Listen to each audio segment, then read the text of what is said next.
கடவுளால் ஆகாதது ஒன்றுமில்லை. அனைவரும் இணைந்து மரியே வாழ்க, ஆவே மரியா, ஹெயில் மேரி. கிறிஸ்து இயேசுவில் அன்புமிக்கவர்களே, இந்த நாளின் வெற்றிக்காக பலர் பாடுபட்டிருக்கின்றார்கள், பலர் ஜெபித்து கொண்டிருக்கின்றார்கள்.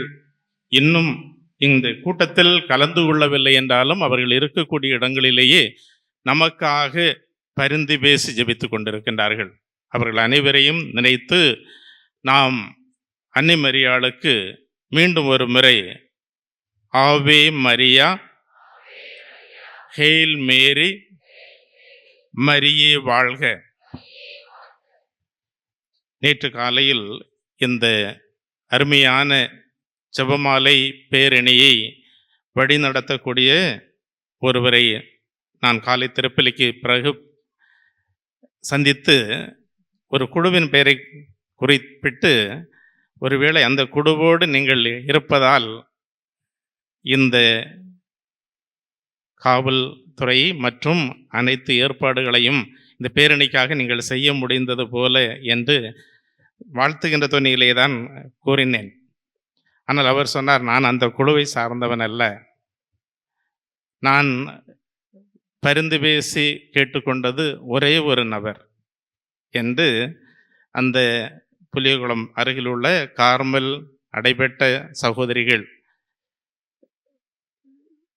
அந்த கண்ணீர் இல்லத்தின் வாயிலை நோக்கி காட்டினார். நான் கூட அங்கே இருக்கக்கூடிய சிஸ்டர்ஸ் தான் ஜெபம் சொல்லியிருக்கிறாங்கன்னு நினச்சாங்க. ஆனால் அங்கிருந்த அன்னை மரியாளின் திருவுருவத்தை அவர் காட்டினார். ஆனால் அதே நேரத்தில் அங்கு இருக்கக்கூடிய அருட்சகோதரிகளும் கூட இந்த நாளில் நமக்காக ஜெபித்து கொண்டிருக்கின்றார்கள். அவர்கள் இந்த பவனியில் கலந்து கொள்ள விரும்புவார்கள். இருந்தாலும் இந்த மாதத்தின் முதல் நாளில் நாம் கொண்டாடிய புனித குழந்தை இயேசுவின் திரசாலை போன்று 4 சுவர்களுக்குள்ளேயே இருந்து ஜெபிக்கின்றவர்கள். அந்த ஜெபத்தின் மூலமாக, ஜெபத்தின் வல்லமையினால் மறைபரப்பு நாடுகளுக்கெல்லாம் எவ்வாறு குழந்தை இயேசுவின் திரசால் ஒரு பாதுகாவலியாக அறிவிக்கப்பட்டாரோ, அதுபோன்ற இந்த ஆழ்ந்த ஜெபத்தின் மூலம் நாம் இந்த உலகை மீட்டெடுக்க முடியும் என்பதை இந்த நாள் நமக்கு நினைவூட்டுகின்றது. நமக்கெல்லாம் தெரியும், மே மாதம் அன்னை மரியாளுக்கென ஒப்பு கொடுக்கப்பட்ட மாதம். அந்த மாதத்தின் கடைசி நாள் மே மாதம் 31ஆம் நாள் நாம் ஒரு விழாவை கொண்டாடுவோம். என்ன விழா? மரியாள் எலிசபெத்தை சந்தித்த அந்த விழா. இன்று அக்டோபர் மாதம் அன்னை மரியாளுக்காக ஜெபமாலை என்னைக்காக ஒப்பு கொடுக்கப்பட்ட மாதம். இதன் இறுதி நாளாகிய அக்டோபர் 31ஆம் நாள் இன்று மீண்டும் நாம் ஒரு விழாவை பேரணியாக கொண்டாடி இருக்கின்றோம். இந்த விழாவின் வெற்றிக்காக ஜெபித்தவர்களுக்கு நன்றி கூறக்கூடிய அதே வேளையில் இந்த விழாவின் வெற்றிக்காக நாம் எவ்வாறு செயல்பட இருக்கின்றோம் என்பதை நாம் இன்று சிந்திக்க கடமைப்பட்டிருக்கின்றோம். ஏதோ ஒரு பெரிய விழாவை கொண்டாடி விட்டோம், எல்லாம் நிறைவடைந்து விட்டது, பாரு சீக்கிரம் முடிப்பாரா, பஸ்ஸுக்கு டைம் ஆச்சு என்பது மட்டும் நமது சிந்தனை அல்ல.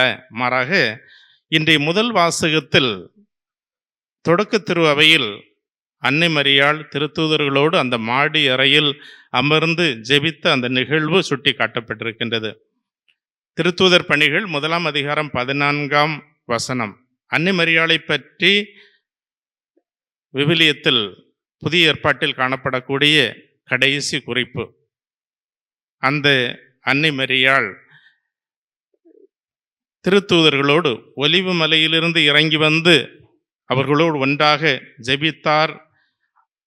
அவருடைய இயேசுவின் சகோதரர்களோடும் அவருடைய தாய் மரியாவோடும் இணைந்து ஒரே மனத்தோடு இறைவனிடம் வேண்டிக் கொண்டிருந்தார்கள். இந்த இறைவனோடு இணைந்து வேண்டிக் கொண்டிருந்த அந்த நிகழ்வுதான் அவர்களுக்கு 50வது நாளில் பெந்தேகோஸ்தே பெருவிழாவில் தூய ஆவியை பெற்றுக்கொள்ள வழிவகுத்தது. அதன் தொடர்ச்சிதான் இன்று வரை நாம் செய்யக்கூடிய அனைத்து பணிகளும் செயல்பாடுகளும். நமக்கெல்லாம் தெரியும், இந்த ஜெபமாலை என்பது தொடக்க காலங்களில் துறவியர் ஜெபிப்பதற்காக 150 சங்கீதங்களையும் அவர்கள் பாடி ஜெபிக்க வேண்டிய கடமை இருந்தது. அதற்கு அடையாளமாக அந்த 150 சங்கீதங்களையும் சுட்டிக்காட்ட விதமாக கற்களை அல்லது அதற்கான மரக்கட்டைகளை அவர்கள் பயன்படுத்தி நினைவு கூறுவார்கள்.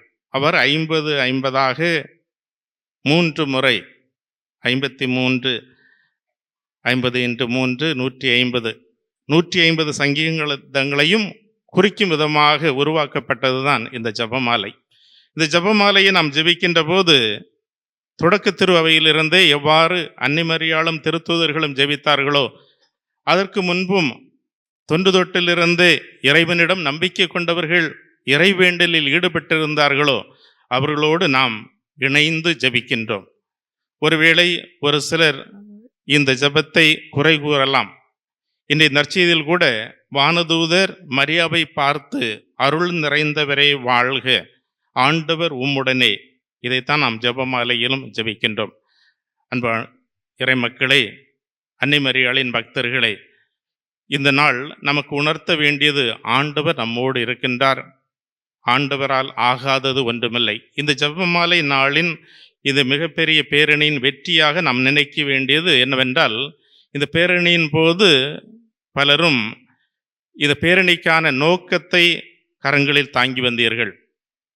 நான் நடந்து வருவதற்கு முன் வந்தவர் கையில் அந்த பெயர் பலகை வைத்திருந்தார். அதை ஒரு சிலர் உற்று பார்த்து அதில் என்ன எழுதியிருக்கின்றது, எதற்காக இவர்கள் இந்த பவனியை மேற்கொள்கின்றார்கள் என்று உற்று பார்த்ததை நான் பார்த்தேன். அதில் எழுதியிருந்தது, உலக அமைதிக்காக செபிப்போம். நான் கூட நினைத்தேன், அந்த பிரிண்டிங் நமக்கு தெரிந்தன, நிறைய டிசைனாக பண்ண செலவு அதிகமாகும், அதனால் எல்லாத்துலேயும் அதே தான் இருக்கும் அப்படின்னு நினச்சேன். கோவை மாநகருக்காக ஜெபிப்போம், போதை பழக்கத்திலிருந்து விடுபட ஜெபிப்போம் என பல கருத்துகளுக்காக நாம் இன்று ஜெபித்திருக்கின்றோம். அதை நோக்கி இந்த பேரணியை நாம் ஏறெடுத்திருக்கின்றோம். இவை அனைத்திலிருந்தும் நாம் விடுபடுகின்ற போது இவை அனைத்தையும் அறவே அழிப்பதற்காக, எல்லா கோரிக்கைகளையும் நிறைவேற்றுவதற்காக நாம் தொடர்ந்து பாடுபடுகின்ற போதுதான் இந்த வெற்றியை நாம் கொண்டாட முடியும். அதற்கு அன்னை மரியாள் நமக்கு துணை இருப்பார். இந்த திருப்பலியில் நாம் பெற்றுக்கொள்ளக்கூடிய இறைமகன் இயேசு கிறிஸ்துவின் உடலும் இரத்தமும் அதற்கான ஆக்கத்தையும் ஊக்கத்தையும் கொடுத்து நாம் இந்த நாளில் இந்த ஜெபிப்பவர்களாக மட்டுமல்லாமல் தொடர்ந்து இந்த ஜெபத்தை செயல்படுத்தி செயல் வீரர்களாக வாழக்கூடிய செயல் வீரர்களாக என்று சொல்லுகின்ற போது, உங்களது வாழ்க்கை நிலையிலேயே எவ்வாறு குழந்தை இயேசுவின் தரசால் அடைபட்ட கார்மலில் இணைந்து ஜெபிக்கின்ற போது அதை மறைபரப்பிற்காக, பாவியின் மனமாற்றத்திற்காக, இறுதியாக அவர் தனது உடல் நோயின் தீவிரத்தின் போது அவரை ஆற்றுப்படுத்துவதற்காக கொடுக்கப்பட்ட அந்த நற்கருணையை கூட அந்த சகோதரி தன்னிடம் ஜெபத்திற்காக ஒப்படைக்கப்பட்ட மறைபரப்பு நாட்டில் பணிபுரியக்கூடிய ஒரு சகோதரருக்காக அவர் அர்ப்பணிக்கின்றார்.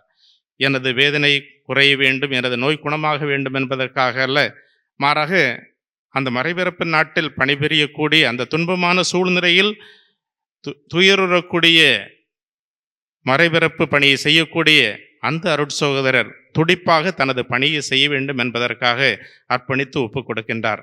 அன்புமிக்கவர்களே, நாமும் நமது வாழ்க்கை நிலையில் நாம் எவ்வளவு நேரம் மறைபரப்பிற்காக திருமுழுக்கின் போது நாம் ஒப்பு கொடுத்து ஏற்றுக்கொண்ட அந்த முப்பெரும் பணிகளை நிறைவேற்றுவதற்காக ஒப்பு கொடுக்க முடியுமோ அத்தகைய நற்செய்தி பணியை நாம் விடாமல் மேற்கொள்வோம்.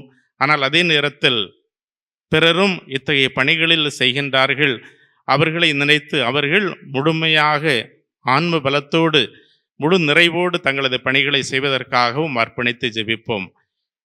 இத்தகைய உறுதிமொழியோடு நாம் மீண்டும் மரியே வாழ்க, ஆவே மரியா, ஹேல் மேரி,